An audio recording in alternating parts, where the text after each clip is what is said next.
Yo, what is up, everybody? It is Sunday. Hustle, and burn. Come on, man. Bookmark this pod, getting paid. Becoming one of the biggest stories, the drink of the week. See why it's wet goods. Lord have mercy. This week, the drop notch. I don't know. It's just crazy, bro. Because cooked. In them quarantine live videos, if y'all recall, get y'all a quick investment wrap of the week. They tried their upside down ice spice. Goodbye. We out. Yo, what is up, everybody? It is your boy out here, CJ the DJ, coming to you live with a brand new episode of Hustle and Burn. As always, man, appreciate y'all tuning in. Of course, it is Sunday. Hopefully, everybody had a great week, and hopefully we can end it all right, you dig? Shout out to the sponsors. As always, guys, Diamond Consulting, for any general contractors out there in the Front Range, Colorado area that may need or utilize subcontractors in any different scope of work, guys. New builds, remodels, renovations, doesn't matter. Contact Diamond Consulting. What they have and provide is a private network of fully insured, pre-vetted subcontractors looking to grow and scale their companies. So contact Diamond Consulting today, guys. 720-563-7452. Top of the morning to everybody. Been a beautiful weekend. Beautiful Sunday morning. Y'all know what it is, man. We out here with Hustle and Burn. This week, guys, the drink of the week is no drink. Didn't have a drink this week, man. Took a little week off from the drink. You know what I mean? Whether it's drinking, whether it's NAs, took a little week off. Don't matter. At the end of the day, just a little week off. Something slight, you feel me? Something slight, something light, little week off. So no drink of the week this week. But for those of you that will be partaking this weekend or have partake, let me know what y'all drink was, man. I'd love to try something out. But no drink of the week this week. We gonna jump right into the not for long league for y'all, man. This week we have some kind of crazy stuff come out. Couple little crazy stories come out. I got a highlight for y'all. All right. First and foremost, man, the new season of Quarterbacks did come out on Netflix. For those that haven't went and watched it, it is good. The last season was, subpar, in my opinion, at least, just as a viewer. I don't know what it was. This season, we'll see how it goes. But it is out. It is released. And one of the main things that came out in this first episode was that Kirk Cousins felt misled by the Atlanta Falcons, guys. When it comes to him signing his contract, he says he felt misled by Atlanta after they drafted Michael Penix Jr. So what it sounds like is essentially, as happens in talks and things of that nature, they hype Kirk Cousins up. You are the quarterback of the future. We're signing this long-term deal. You are our guy. We're sticking with you. We're going to build around you. Blah, blah, blah, blah, blah, blah, blah, blah. Said we might draft a quarterback, something slight, nothing crazy, not too high, you feel me? You know what I'm saying? Nothing crazy, all right? He said if he would have known that they were going to draft Michael Penix so high, at that number, whatever it was, 9 position, something like that, okay, he would have actually most likely stayed in Minnesota. So think about what we're talking about in that case. We're talking about no Sam Darnold situation, none of that in Minnesota, okay? This is kind of crazy. So he says he would have probably taken less money to stay in Minnesota if he had known that the Atlanta Falcons were going to be drafting a quarterback that high in the draft, man. And that's just crazy to hear from someone directly. Just maybe not the I guess, full transparency, if you will, right? Like, I'm sure they said we're looking at a couple quarterback, prospects. We'll see kind of who's there when we're drafting. But it is kind of crazy for them to go sign Kirk Cousins to a $250 million contract for 4 or 5 years, fully guaranteed. Kirk Cousins' agent is the GOAT. Y'all know that. Fully guaranteed, man, and then go draft Michael Penix Jr. Obviously, for the Falcons, it did work out because Kirk Cousins went down with the injury. Michael Penix comes in. He's now the guy, right? But still. Or Kirk Cousins, I'm sorry, didn't go down with an injury. I apologize. But Kirk Cousins' play was essentially bad. The reason I mentioned the injury, I'm sorry, is because he mentioned as well, not only did he feel misled by the Falcons, but essentially almost this entire season, he played injured. He played through a severe shoulder injury, and the reason he did that was because Atlanta drafted that quarterback so high, man. So it's just kind of crazy to hear this from a veteran quarterback perspective. I don't think we've ever kind of had this publicly stated by a veteran quarterback. You know, Aaron Rodgers, some of these guys are a little bit vocal about certain things, but never has there been a situation like this where a guy just point blank says, yeah, I did feel misled by the organization at the end of the day. I didn't think that they were going to draft Michael Penix Jr. I didn't think they were going to even draft a quarterback in the first or second round. I thought that we were going to try and build around me because I just signed a $250 million fully guaranteed contract. You know, what are we even talking about? But for him to have to play through that injury, man, because he didn't want to rest his arm, because he didn't want to lose his starting spot, is just kind of crazy, because that right there could have, you know, again, in both instances been avoided. Number one, it could have been avoided if Atlanta was fully transparent about kind of plans. And obviously things as an organization can change, of course. But again, how can you fathom signing someone for $250 million guaranteed and then a month later going and drafting a quarterback in the top 10, 15 picks? You feel me? Like, it just doesn't really make sense at the end of the day. So I can understand where Kirk Cousins is coming from, feeling misled by the Falcons. And just for him to state on record, I would have taken less money to stay in Minnesota. He didn't say I would have taken less money, but the reason I'm saying he would have accepted less money is because the contract from Minnesota was less money than Atlanta, okay? So he essentially is saying, I would have taken less money to keep my family in Minnesota. We've been there 12 years. City loves us. I love the city. Got a great team. Got Justin Jefferson on the outside. I would have stayed in Minnesota for less money if I had known that Atlanta was going to pull this move and go draft a quarterback top 10, top 15. And I don't blame Kirk Cousins. And then he sits through an injury, doesn't sit through an injury, he plays through an injury just so he doesn't get benched, ends up getting benched anyway for Michael Penix, who then takes the starting spot and is now said to be Atlanta's guy for the foreseeable future. Atlanta has also stated, their general manager has stated publicly as well, that Kirk Cousins is more valuable to them as a backup quarterback. They are fine with paying him $27 million, apparently guaranteed, just to keep him as quarterback in case the Michael Penix experiment doesn't work out. Obviously, they're still, you know, dangling that draft capital again. As I've said, if a team comes in and wants Kirk Cousins and makes the right offer, they're going to give Kirk Cousins up. It's so much guaranteed money. At the end of the day, they can do so much if Michael Penix Jr. especially ends up working out this season. Let's say you got Bijan that comes in kind of balling out. You got Michael Penix that's balling out. Drake London. You got the receivers. You kind of got everything, man. If the defense steps up a little bit for the Falcons and Michael Penix can kind of settle in as an NFL quarterback, they're definitely shipping off Kirk Cousins. But at this point, the general manager basically stated Kirk Cousins is more valuable as a backup. So poor Kirk Cousins, man. He's kind of in a position, man, where he got misled into a situation. Now, he got the bag. Make no mistake. Hustle and burn. You feel me? Like, Kirk Cousins hustle for that, okay? His agent, again, is the GOAT for getting him $250 million guaranteed. So he's just chilling, but he's a player's player, man. He wants to be on the field. He wants to be with his guys. He wants to be with his team. So definitely feel for Kirk Cousins, but that was something I had to bring up and just kind of chat about, because I can see both sides of the spectrum, but I think just the fact that he would have stayed in Minnesota makes the situation so much more crazy, because that shakes up so many other things. The no Sam Darnold thing. Does Minnesota ball out the same way they did? Do they go further than they did? You feel me? Like, there's so many scenarios, but we don't deal with what ifs. We've always said that. We said that last pod, you know, kind of speaking on a personal note. But let's keep it moving. Let's keep it pushing. You feel me? On the Not For Long League. This week, I seen a crazy story come out about the Raiders. Crazy. Boy, they talk crazy. They said the Raiders secondary is ranked worst by PFF rankings heading into the NFL season, man. They are, the secondary for the Raiders is the worst in the NFL.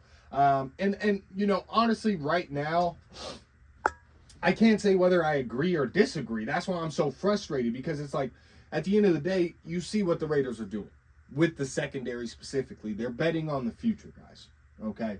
The Raiders are clearly betting on the future. In this draft, they drafted plenty of quarterbacks, couple safeties. You know, I definitely want to highlight, as I've highlighted multiple times on previous pods while we chat about the Raiders and the offseason moves, I still wish we did more in free agency with the cap space that we had. And I wish that cap space was used a little bit more for the defensive side of things. We did lose some pretty big pieces on defense that went inside Robert Spillane with the Pats, stuff like that. So, you know, I really feel like we should have used a little bit more to get the secondary depth better for the Raiders with the cap space that we had. But we went an alternate route, and we're betting on the future. We're betting on these guys that we drafted to grow into these future players that are just lockdown corners, okay? And so there's a couple guys that we drafted this season. They're most likely going to be starters this year. And ideally what we have is a secondary that isn't lockdown, but can at least, you know, knock down the 50-50 balls, that can at least make plays on third downs with their wide receivers in one-on-one situations and tackle running backs in the backfield. Things like that is all you really need from a secondary at the end of the day. So we're hoping that we have, you know, maybe a C level to B level secondary, but right now they're trying to say the Raiders have an F grade secondary, and I just don't agree with it, man. I just don't agree. I think these young cats that we drafted are quality defensive players. It's just, again, they're unproven, and so that's why we're getting this grade. I get it. I wish we would have used more of the cap space this offseason to build up the defense. I think Pete Carroll should have been a lot more focused on that. He is a defensive-minded coach at the end of the day. I would have loved, for example, for the Raiders to make a trade for Jalen Ramsey if he wanted out of Miami so bad, right? Like, and I get it. Pittsburgh had to give up Minkah Fitzpatrick, right, for Jalen Ramsey and Jonnu Smith. But if it was just Jalen Ramsey, what would the Raiders have had to give up, man? I'm giving up a second, third rounder for Jalen Ramsey at the end of the day, right? Even though we asked a $23, $25, $27 million contract, who cares? We have the cap space to facilitate it, and it's a short-term deal because it's only a 2-year deal. And this rebuild we got going with Pete Carroll, realistically, is only about a 2 to 3 year thing. Maximum is what it should be, at least. Let me say that. Right? So why not make a splash and go get a Jalen Ramsey to bolster up the secondary, even though he may be on his last legs and has taken a step back. As we stated, he's still a quality player, realistically. He's still a good cornerback. And especially if you drafted these young cats, you have Jalen Ramsey come in there to mentor them on the game. He may not be the best attitude-wise mentor, you feel me? But that's why you got Max Crosby, okay? Spitting game like this. A lot of people like talking about what they're about to do before they do it. Instead, go do it and then talk about it after and how you did it. Feel me? Have a great day. Feel me? So it's like, at the end of the day, I wish they made more splashes, you know, with what they were doing and kind of with the offseason and this free agency. But we're betting on the future. So I just cannot agree with the Raiders having the worst secondary in the NFL and the PFF ranking that. That's just kind of crazy and blasphemous to me. But at the end of the day, this is what they do. They like to talk about the underdogs, baby, but we coming back up. You feel me? We coming back up this season, man. I really am confident in the Raiders this season. I am very, very excited for the Raiders this season, man. And just quickly, before we move on from the Not For Long League, the sponsor this year, guys, for the entire upcoming NFL season, for NFL conversations, and especially when we chat on the Raiders. Especially when we chat on the Raiders, man. Gotta do it. The sponsors for all of this sort of chat, guys, is Raiders! Raiders! Raiders! Let's go Raiders! Let's go Raiders! Let's go Raiders! Let's go Raiders! Raiders! Raiders! Great people, great club, ORSBC. Guys, this is a football club, Denver Social Club. They get together. They have a new spot that they're going to be getting together to. I will have an announcement regarding that very, very soon. I'm super excited to announce that, let y'all know where the club's going to be at, kind of what they're going to be doing. But they do events, guys. It's very family friendly, so bring family, bring friends. As I've mentioned before, you don't have to be specifically a Raiders fan. You can just be a football fan. We're all about family. It's all about love. It's all about coming and having a great time, man. So ORSBC is the sponsor for all the NFL chats. And when the season comes back, you know we got them bets coming back, baby. I got the juicy parlay for y'all, son. I'm excited, man. I'm excited. I know y'all excited, man. We gonna keep it going, keep it pushing, and get into some music, because we had a good little juicy weekend music, if you will. You feel me? Justin Bieber, man. My boy, the Beepster. comes back and returns with his new album, Swag. You feel me? Swag. That's what I'm saying when I say it ain't just swag, it's swag. You feel me? You gotta give it some emphasis on it. Justin Bieber returns with his new album, Swag. Let's go, man. Justin Bieber, to me, guys, has officially entered the Kanye category, okay? Where you could call him crazy, you can call him what you want. The music is fucking quality, man.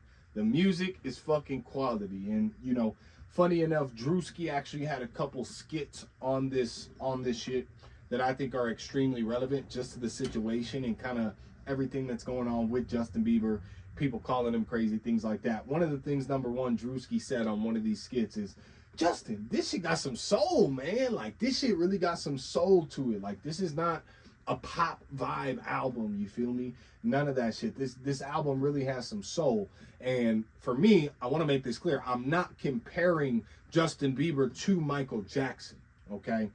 But in terms of the soul aspect, the sound and the production, in my opinion, as a music fan, a heavy music listener, y'all know me, the production on Justin Bieber's album feels and seems very Mike Jack-esque, okay? I'm not, again, comparing the two individuals or artists, right? But the production and sound of it, man, it's got that soul, bro. Like, you can see that this is just Biebs, man. The layers are stripped down off Biebs. This is him, man. I love it. I love this album. It's got some bangers. One of these songs is a classic. I believe it's called like Go Baby.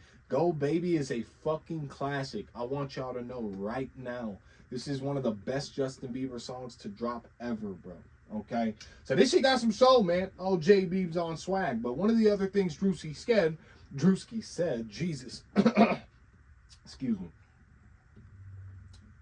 One of the other things that Drewski had said on the pod, or not the pod. Damn, man, I'm all Justin Bieber got me going crazy. I got Bieber fever.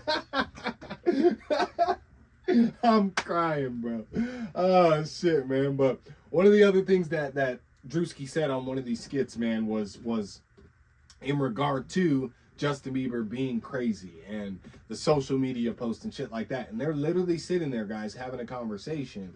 And it's a skit, but this is a real life conversation between these two. I promise you. They just simply set up a camera and it was just like, whatever, we'll see what we get out of it. I promise you, okay? So Drewski is sitting there and he's essentially talking to Justin Bieber like, yo, I be sitting back laughing, looking at your Instagram posts and shit because people are sitting there calling you crazy, yada, yada, yada.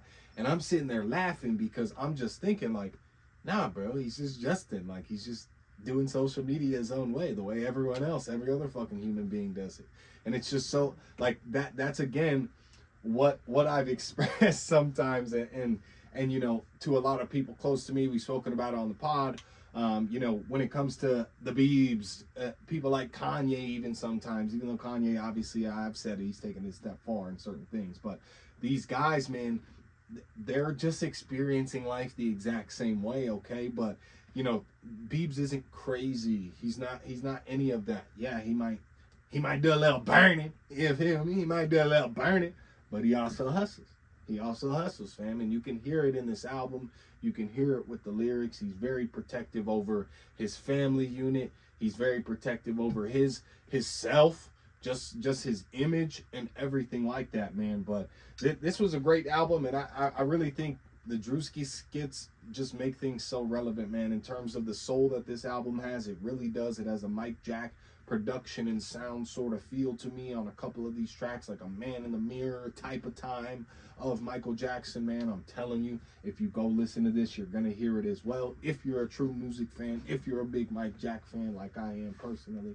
But this album, man, for me, from the Biebs, I ain't gonna give it a 10 out of 10. I'm gonna give it 8 out of 10. I think it's an 8 out of 10 album, man. This is a great return for Justin Bieber. He makes a splash back onto the scene. He lets everybody know, hey, at the end of the day, I'm not crazy. He also settled his debt with Scooter Braun, so now he's out of the red for that. He can start making money again. He just dropped his brand. We've chatted about his brand that he's also dropping, Skylark. He just released it same day he released his album, man. So the Beebs is back in the chat. You feel me? We'll see how he builds off this momentum, man. But let's keep it pushing. Let's keep it moving. Another big story coming out the music industry this week. Nicki Minaj, man, versus Rock Nation, guys. This beef continues. This has been an ongoing beef, guys, for years now, okay? Jay-Z, I don't know what type of slimy shit you did to Nicki and Wayne specifically, or Young Money specifically, but I want to make clear as a diehard Young Money, Cash Money fan, you know, as I look at this shit, I remember the 2013, 2016 title era. You know, I remember these times where Jay-Z was trying to move around pieces for Wayne and move around pieces for Nicki, and it sounds like he finagled him, man. It sounds like he finagled him, because Nicki's calling you out publicly. Wayne called you out on the Carter 6, dog. I don't like what you did to my Young Money, Cash Money family, and Drake already don't like you, so it's already up, nigga. Jay-Z, I don't know what you did, man, but watch it. Watch it, brother. So Nicki is saying that money is owed, okay, from Jay-Z. She's saying that Jay-Z at this point, to her calculations, owes her $100 to $200 million, okay? And this is she called him out by name. This is huge. And I'm gonna be putting the clips of all her tweets up and stuff like that, that she posted this week as I chat about this with you guys and we work through this, man. But this is just kind of crazy. She accused Jay-Z of owing her $100 to $200 million, called him out by name. This is absolutely huge, guys. And the reason I think this is so huge is just because obviously Jay-Z and Rock Nation are evil.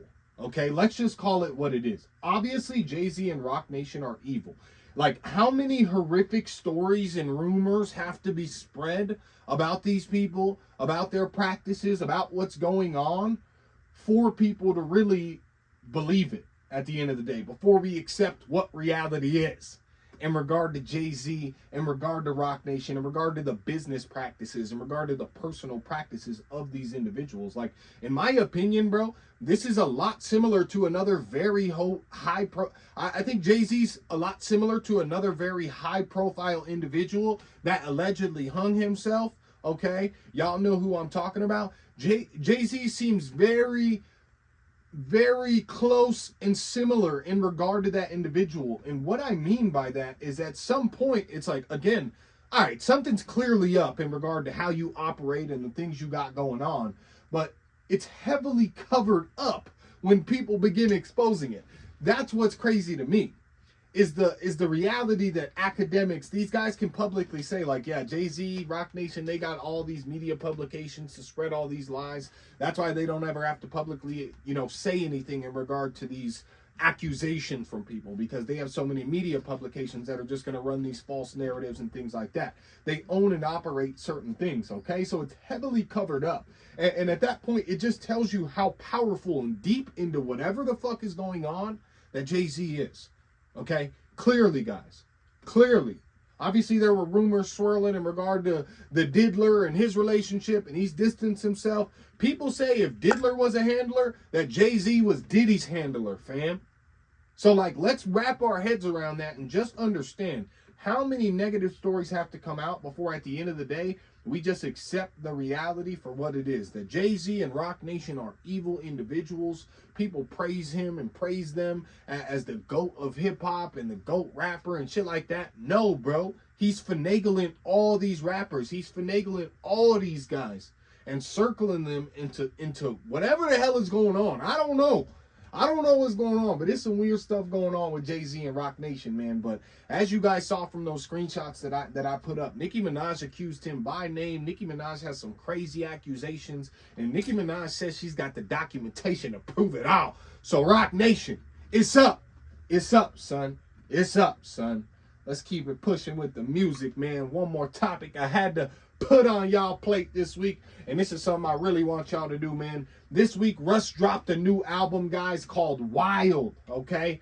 Didn't drop a new album this week. He dropped it last week, but this week he debuted at top 10 on Billboard, guys, For those that aren't familiar with Russ, he has been around for quite some time, 6 to 10 years, been bumping Russ for quite some time. Russ, guys, at the end of the day, is fully independent, okay? He drops music on a website that is called TuneCore, tunecore.com. This is the same distribution website a little old guy like myself used to use when I made music, okay?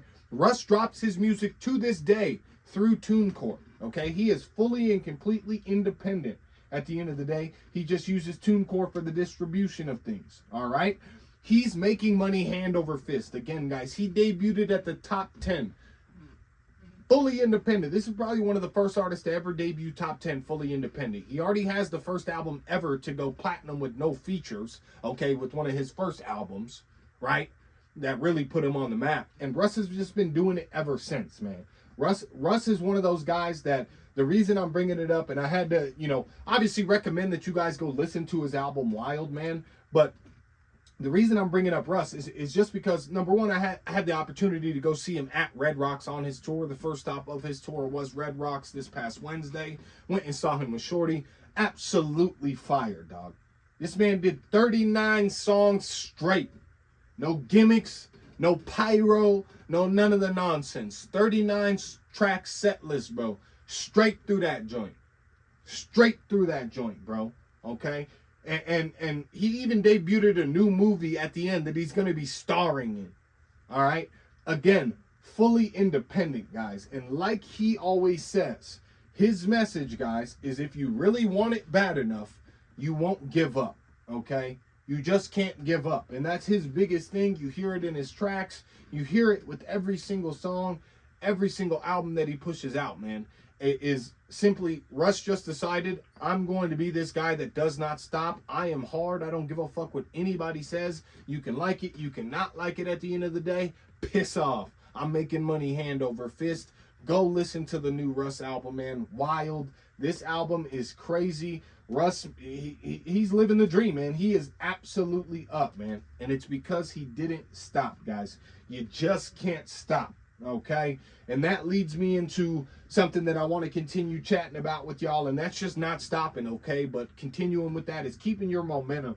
When you have these momentums in life and things of that nature, I've mentioned it to certain people, directly and personally, but I want to, make another huge spotlight on this aspect of it, to continue with the mindset of just keep going, just don't give up. You just can't stop.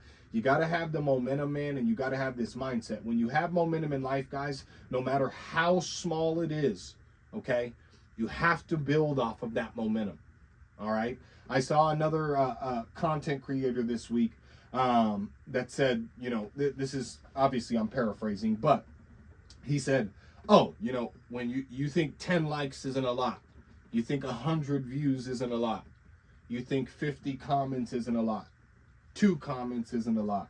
Whatever the case may be, okay? Let's stick with the number 10. You think 10 comments, 10 views, 10 likes, 10 whatever isn't very much. If 10 people came up to you in your everyday real life and told you that they liked what you had going, told you that they liked what you said, told you that they liked what you were wearing, told you that they liked the message that you were trying to put out to the public, whatever the case may be, if that happened in your real everyday life, if 10 random people came up and did that, or just not even random, 10 people in general came up in one day and did that to you, you would be fucking ecstatic. Okay, you would be ecstatic if that happened in your everyday life. You'd feel validated. You'd feel hella proud. You'd feel hella heard. Okay, and so because we're on social media, and social media for years and years has trained us that if it doesn't have 1 million views, 100,000 views, 10 million likes, 10,000 likes, it's not viral, then it's not good and it's not momentum. And at the end of the day, that's not the case with anything that you're doing, okay? And I'm pushing this towards the social media, but what I'm trying to get into, guys, is that mindset, that sort of mindset kills your momentum, okay?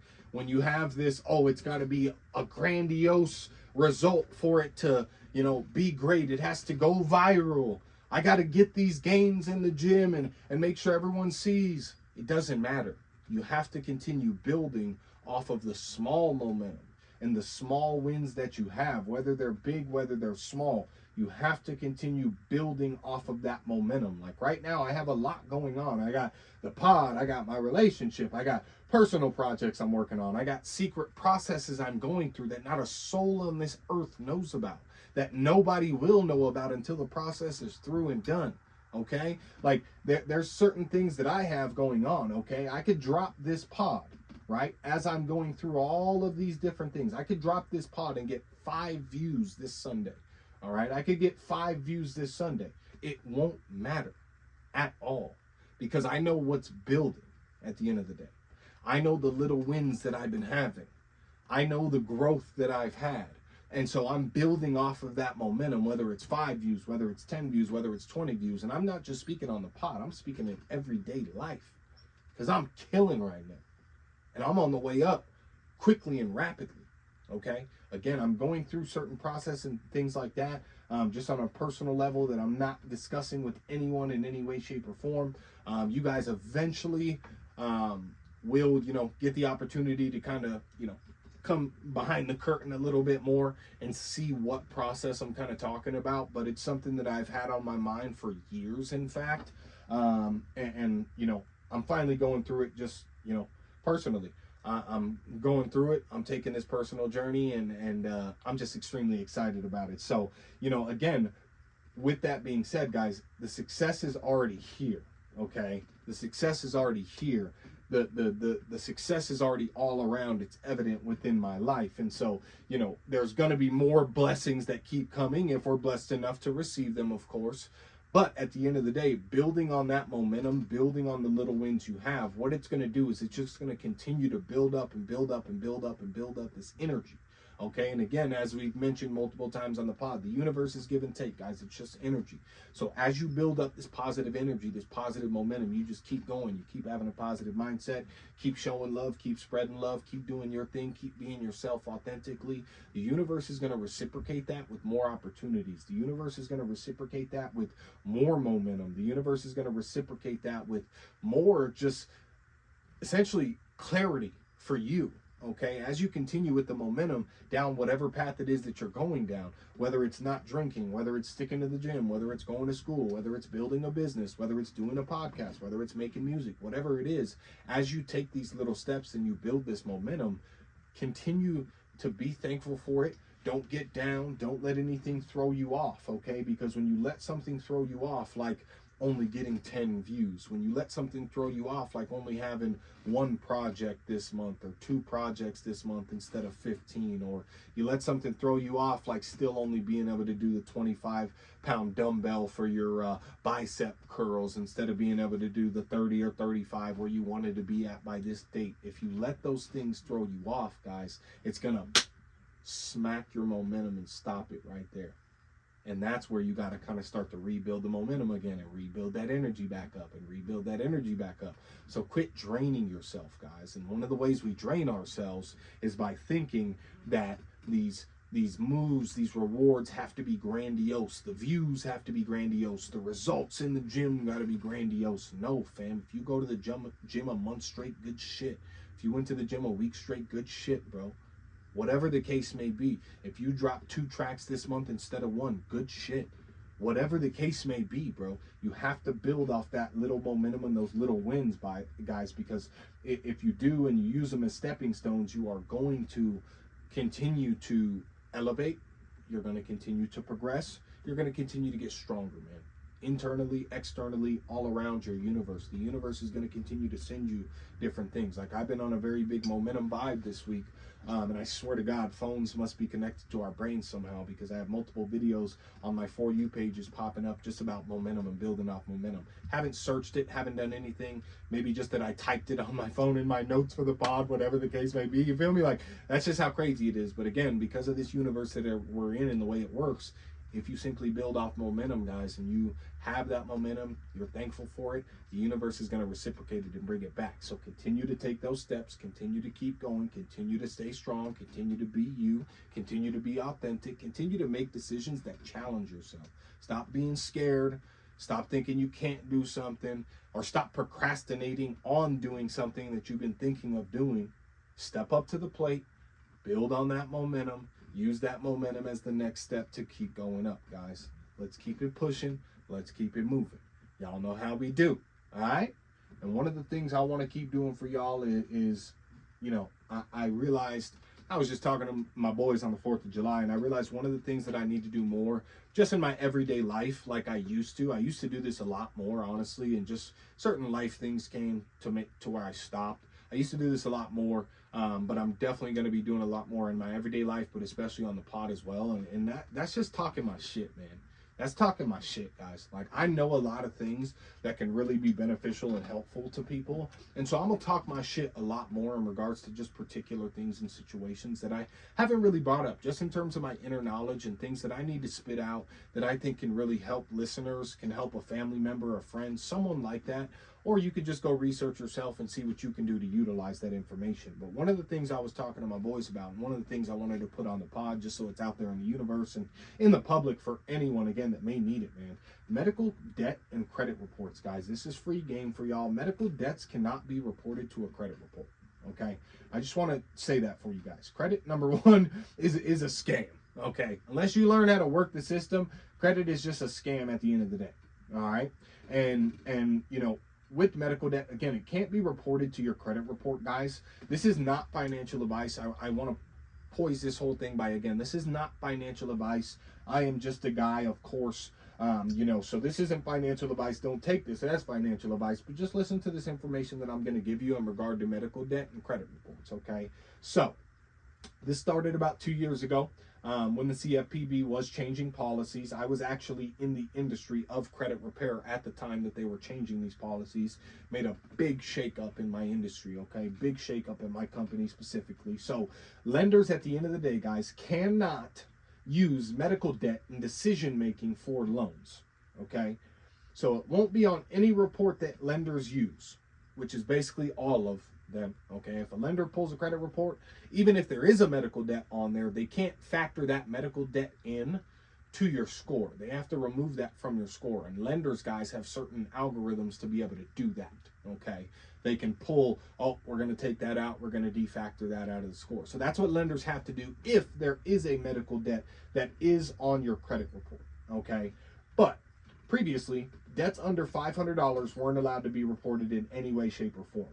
Now, guys, it's any medical debt that is direct medical debt, meaning any direct institution cannot place something on your credit report, meaning a hospital cannot go throw something in collections on your credit report, whether it's $500, $1,000, $10,000, $20,000.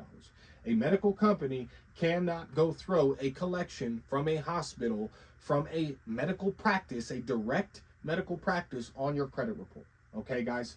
All right. Now, this is trying to remove about $49 billion in debt, guys, is what they say, from like 15 million people's credit reports. Okay. But it applies to debts owed to hospitals, to doctors, to collection agencies. If they report these things, guys, they are breaking the law. Okay. I want you to hear that and understand that, because a lot of people don't know that. And I know medical debt is something a lot of people stress about, because hospitals are goddamn expensive. And trust me when I say I know. Them motherfuckers expensive. Luckily, I got good insurance. You feel me? You know, as you go through this, guys, I want to make clear this rule is on like a temporary kind of hold, okay, on a federal level, okay, before it's finalized federally. This is kind of on hold until it's finalized. It's supposed to be finalized earlier this year, back in like February, May. They pushed it back to June, then they pushed it back again. So they're pushing it back a little bit, but medical debts are not to be reported on credit reports. However, outside of that temporary kind of pushing back on the federal level, if you live in the great state of Colorado, where we all hustle and burn, baby, Colorado has its own law. Okay, guys, for my Coloradans, want to make this clear. Colorado has its own law that medical debt is banned from credit reports no matter what. Doesn't matter what's happening on the federal level, doesn't matter. Colorado states that medical debt is banned from credit reports no matter what. Same goes for California. Same goes for New York. Oh, God damn. I need to get Alicia Keys on it. I need Alicia Keys to do that. Let me go back. Same goes for California. Same goes for... Yes, sir. If you live in one of those three states, Don't let medical debt stress you, man. If you live in Colorado, California, or New York, do not let medical debt stress you. There are state laws to protect you against those medical debts and those companies reporting to the collection agencies and the credit bureaus, okay? You can't do it. It's HIPAA violations first and foremost, but now there are other laws even that have been enacted to stop them even further. So stop stressing about them medical debt collectors calling y'all, man. Let's keep it pushing. Let's keep it moving. But like I told y'all, that's just one of the nuances, one of the little free games I wanted to give out. And I'm going to be talking my shit a little more in terms of just different knowledge that I have, whether it's everyday life, whether it's sports, whether it's credit. I'm going to just really get more personable with y'all and really start to let y'all kind of into more of a little bit of the knowledge that I do have. Just that I think can be beneficial to a lot of individuals out there that may not know that. All right, so let's keep it pushing. Let's keep it moving, man. I told y'all I had a good pod for you today, man. We're going to get into the investment wrap of the week this week, man. And, you know, not a typical investment wrap of the week this week, guys. I just wanted to kind of touch on some points, man. Y'all saw last week, I've been telling you guys, get in the markets when the markets were hot. They were on a super sale at the end of the day. They're right back up to where they were, if not even higher at the end of the day. But one thing I want to highlight, guys, is the United States, okay? There's, and I've highlighted this multiple times before at length, but, you know, I still see so much hate. It's just social media at the end of the day, but the U.S. is a goddamn superpower, okay? And F all the stuff that you see online. Think about this. The United States is a superpower, okay? And nobody's paying attention to that. Listen to this. Next year, guys, 2026, is the 250th anniversary of the United States of America, guys. There's already a huge celebration planned for 2026, all right? Another piece people aren't talking about that they're just forgetting about. The United States is hosting the 2028 Olympics, guys, okay? The United States is hosting the 2028 Olympics. So next year is the 250th anniversary of the United States, and then 2 years after that, we're hosting the 2028 Olympics. And you bozos think the United States is going to go to fucking war, or you think the United States is going to be in shambles. No. It may happen after that, okay? I want to make that clear. It may happen 2029, 2030. But leading up to it, 2025, 2026, 2027, 2028, bro, you guys think we're going to go into a war? You guys think the U.S. is going to be in shambles? No, bro. Are you crazy? There's no way.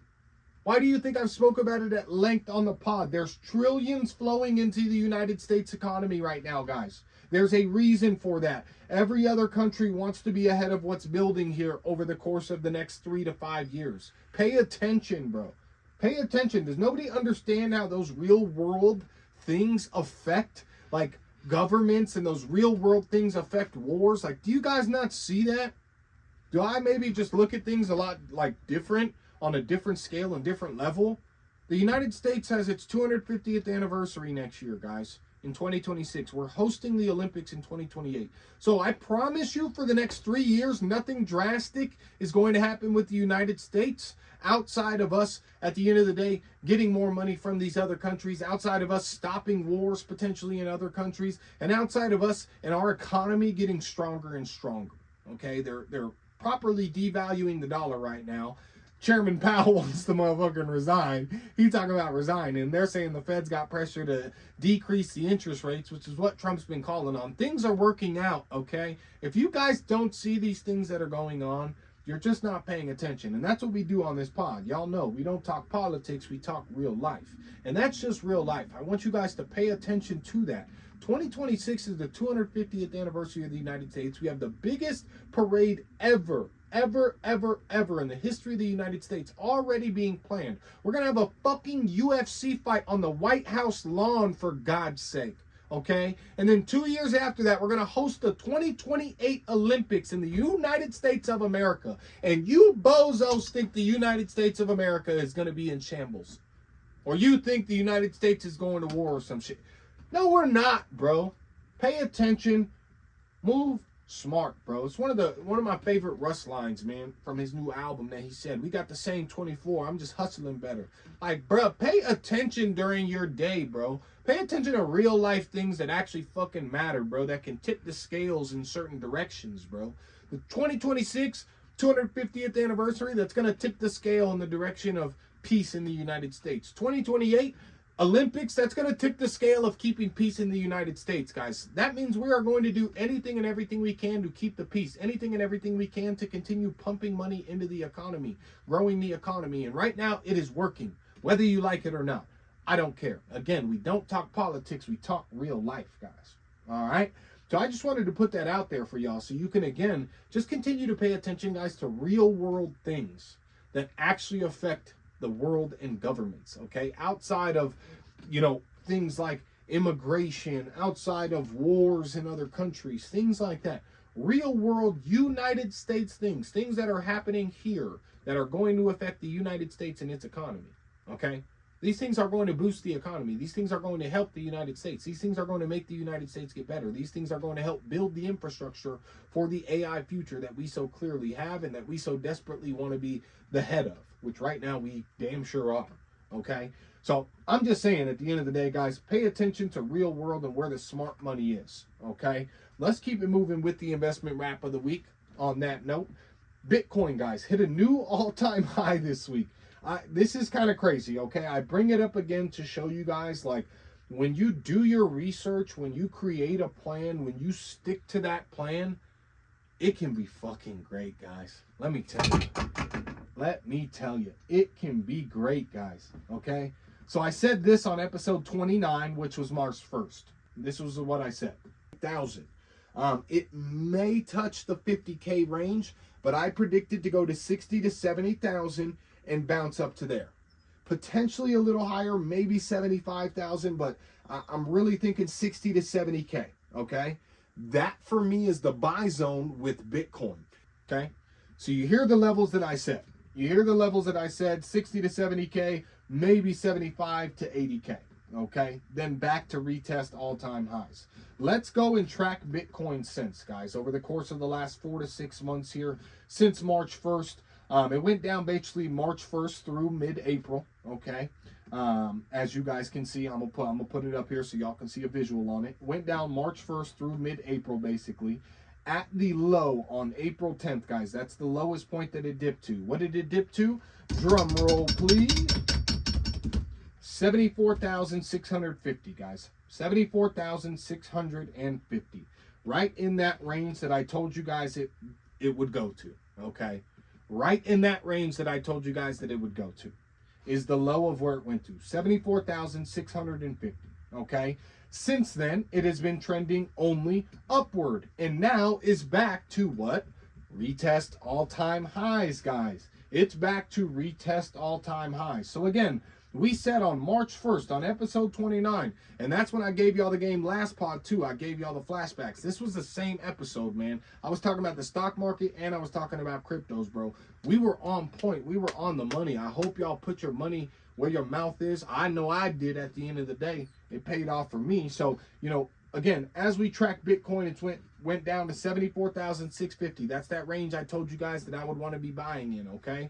Since then, it has now gone back up. It has now retested and reached and broken all-time highs, okay? So how much is that? Everyone wants to know. At the peak price this week, guys, if you took Bitcoin down at that $75,000 level that I told you to take and look for back on March 1st, okay? If you took it at 75K at the low on April 10th, you would now today be up 59% on your investment. 59% on your investment in a 90-day period, guys. 59%. For my investors or those of you that are curious, that's unheard of returns, man. It's unheard of.